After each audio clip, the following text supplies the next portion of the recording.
Okay, good morning.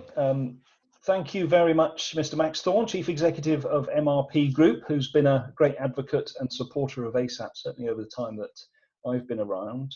Max, thank you very much for joining us today. Pleasure. Thank you for asking, James. No, it's great. So we're going to be starting a quick fire Q&A, which we're going to be sending out to our members over the course of the next few weeks. So you wrote a really interesting article last week. And on reading that, I think it was the moment for service departments. We thought a really good opportunity to sort of pick your great brains on a couple of questions. So we're going to start just by asking you where you are with MRP and how you came about starting MRP, Max. So, good morning. So yes, MRP Group. MRP Group is an advisory group specialising in the service department of Park Hotel World. It's the back end of my career, if you like, and I'm taking things a little bit slower. It was meant to be a very small consultancy, but there's now 6 of us, and we specialise in operator search, transactions on land, existing buildings, and conversions. And we've got a fairly significant feasibility department now, which works for banks, private equity, sovereign wealth operators, and landowners.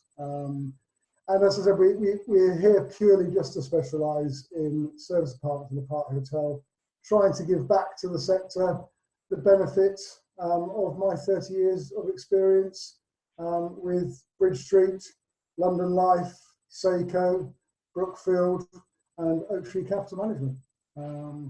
So we're here to help.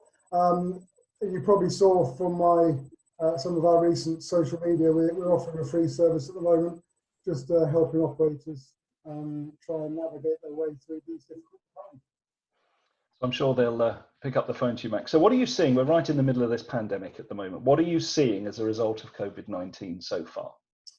Well, I think particularly, obviously, the country's in lockdown. As far as our vertical hospitality, we're seeing an unprecedented shutdown. Travel has almost gone. Leisure obviously is almost out of the question for anyone right now. Business is very, very restricted, and we've seen numerous hotels, service departments, and park hotels having to shut themselves down. So really unprecedented times. I think the government's reaction in this country has been fairly impressive, very reactionary. A lot of businesses have now received grants and are taking advantage of the furlough scheme, which inevitably helps their business. Although I think it's probably to some extent pushing the problem down the road. We still want to face the fact that we were an industry employing tens of thousands, and the demand has slipped away significantly. So as and when we come out of this, there inevitably has to be changes. Generally, I'm seeing understanding, sympathetic approach from banks, owners, and lenders. Not all, but I would say 90% of the landlords, owners, banks that we're speaking to are positively trying to navigate a way through this. There's significant pressure on the SME market in this industry. Lots of family-run businesses that have very limited resources, very limited cash reserves, and escalating bills. So it's significant pressure. There's going to be, I think, an impact on office presence with working from home. I think we'll probably come on and talk about that later, but the way that we work today has changed, and I think people can see that it is possible to work remotely more than they ever have done before. And I think there's going to be a longer term impact across several industries. And I think there's a slow realization today of the longevity of this pandemic. This is not going to go away in the next few weeks or months. I think it's likely to do this for at least a year in a hopefully diminished form, but we will be working around it for some time to come. So we've always seen ourselves very firmly in the hospitality space as an industry, certainly with the work that ASAP is doing. So how do you think the general hospitality sector's going to cope longer term? I think it's very hard to predict, James. It's something we've never seen before.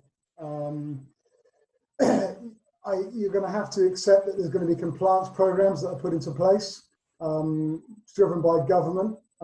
Let's hope they're aligned across the world. But I think we inevitably end up in a position where travel for business and leisure comes back, but it's going to be regulated. What that looks like, I don't know. You would assume there will need to be gaps between people arriving and leaving. You would assume the social distancing will be in place. I think the hotel market particularly is going to be struggling to deal with the volumes of people they have used to deal with in a confined space, which is an opportunity, again, which we'll come and talk about later on for service departments. I think the increased use of technology to reduce human contact is inevitable and will become the new normal. Debt, funds, landowners, building owners are going to have to rethink their models, which ultimately means there's going to be a price adjustment and expectations on returns will have to change. I think it's going to be a wait and see attitude. We have already had several scenarios where owners are not willing to give rent-free periods, tenants don't want to pay rent because they want to keep onto their cash, and both on the premise they're waiting to see if and when the government will step in and help further.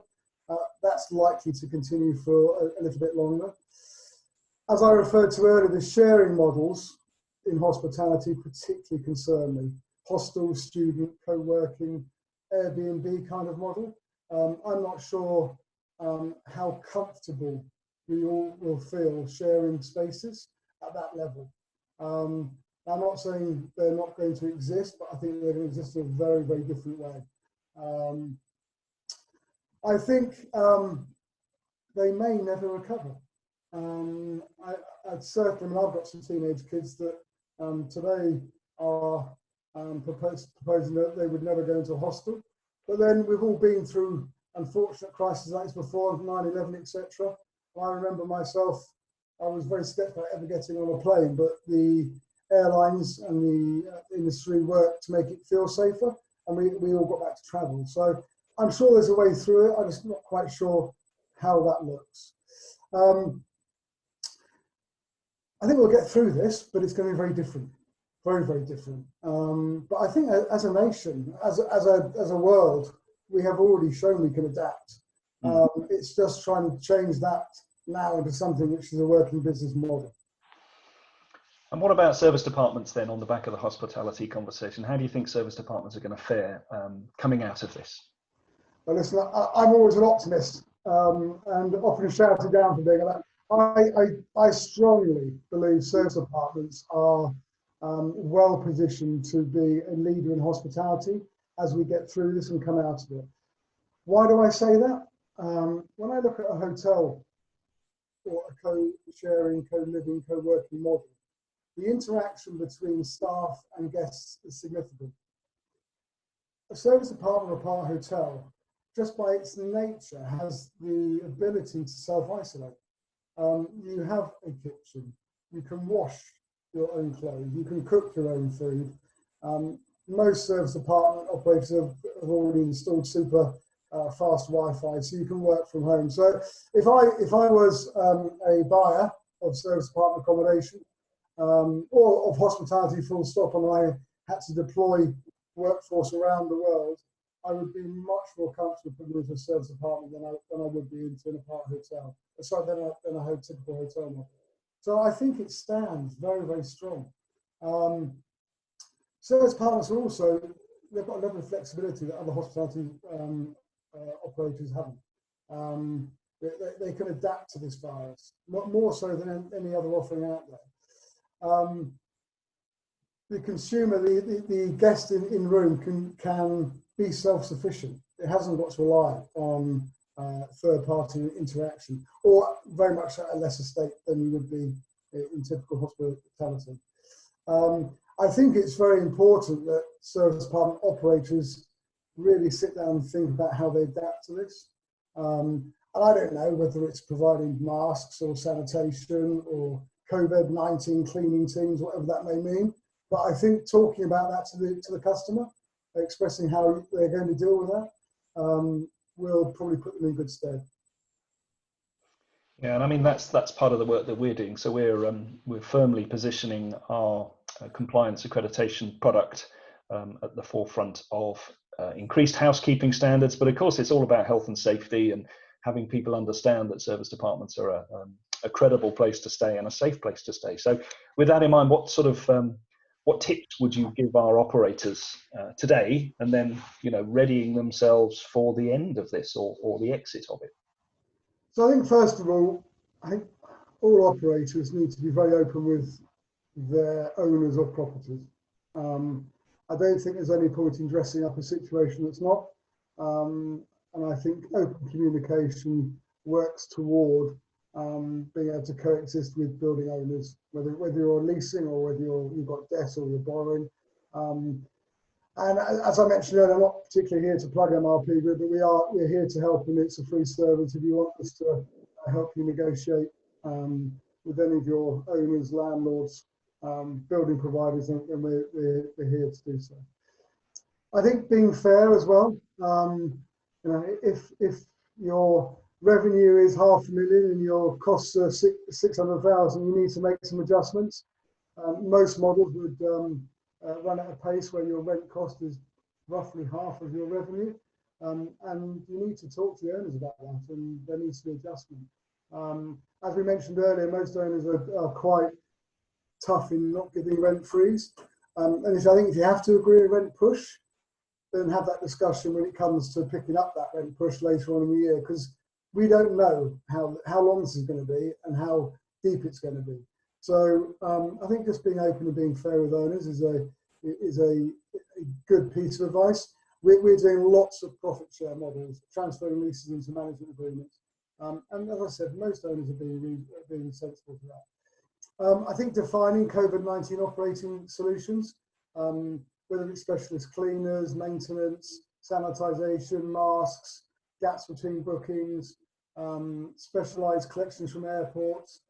As people start to travel again, the accommodation buyers need to know that operators are taking the right steps to manage integration with those business travellers and the accommodation they're staying in.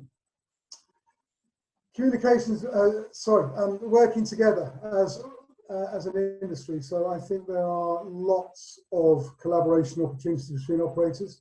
I think open discussions, open forums all go to help.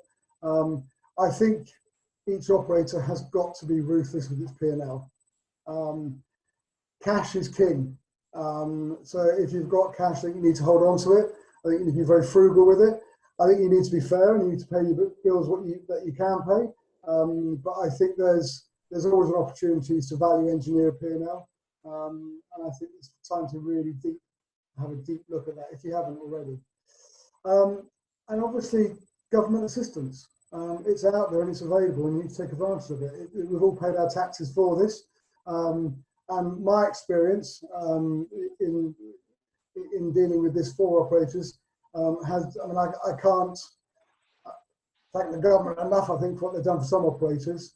I am concerned about the furlough scheme. I think the furlough scheme, and it is my opinion only, I think it's worked very, very well, but I think it needs to be adapted now. I think some of the workforce needs to be coming back probably 2 or 3 days a week. And I think there's an in-between space for furlough between being full-time and part-time. But I also have concerns about redundancies. And I've put it out there, it's the white elephant. The workforce has to diminish because the level of travellers have diminished. So I think there's a lot of people on furlough that are likely not to come back to a full-time job. But I think it's about being diligent, being honest, being fair, and being open on the communications. Yeah, that's really useful. I mean, okay, we will come out of this. Everyone's saying we will come out of this. What opportunities do you think there will be for operators looking ahead, looking forward? Well, first of all, I think the world will start to travel again. we are going to see mobilisation at some point this year. It's going to be a slow ramp up, but it will come back. As I've already alluded to, the service apartment sector has got a very strong argument as an alternative to the hotel model. And we should be talking about that. We should all be openly talking about that. We should be getting in front of the business buyers. We should be talking about how we can be different to typical hospitality. We should be ready to offer solutions. And we need to be dynamic. We need to be entrepreneurial. I think some operators that have particular large quantities of apartments can be looking at alternative models. And what do I mean by that? I mean something like a PRS model, where perhaps we've got people coming in for 1 to 6 months, and they are because they'll be looking for a discount anyway, P&Ls are tight, a hands-off approach to staying with perhaps limited, if no cleaning at all, but an all-inclusive utility and rent model. I would predict that other assets that have been earmarked for hotels or hostels or student are likely not to progress into that model right now, and therefore I think there's a strong opportunity for those operators that are willing to take some risk to look at increasing their portfolio. But I would be looking to increase it on a managed environment as opposed to a lease, unless you believe in a particularly strong area that can cope. So I think there's a product opportunity coming out of the next 6 to 8, 24 months. And I think if we can tie that in with strong messaging to accommodation buyers, service partners arguably can see its moment in time. I would predict that we're probably going to see the demise of some of those student hostel and co-living, co-sharing models, which is very, very unfortunate. But a lot of them are very highly geared, and I don't think the banks will be able to see them through. I also think, probably lastly, that we are going to see some opportunities for M&A.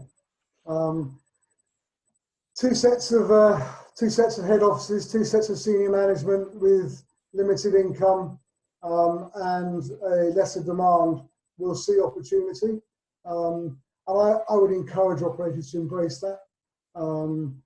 I think there are several big fish in this pond, and there's an awful lot of small fish. If the small fish work together, I think between them they can reduce some P&L costs and remain profitable. But as you said, we will get through this. It's just going to be very different. And the service apartment sector, just by its model, is one of the strongest hospitality solutions out there for being in isolation and independent.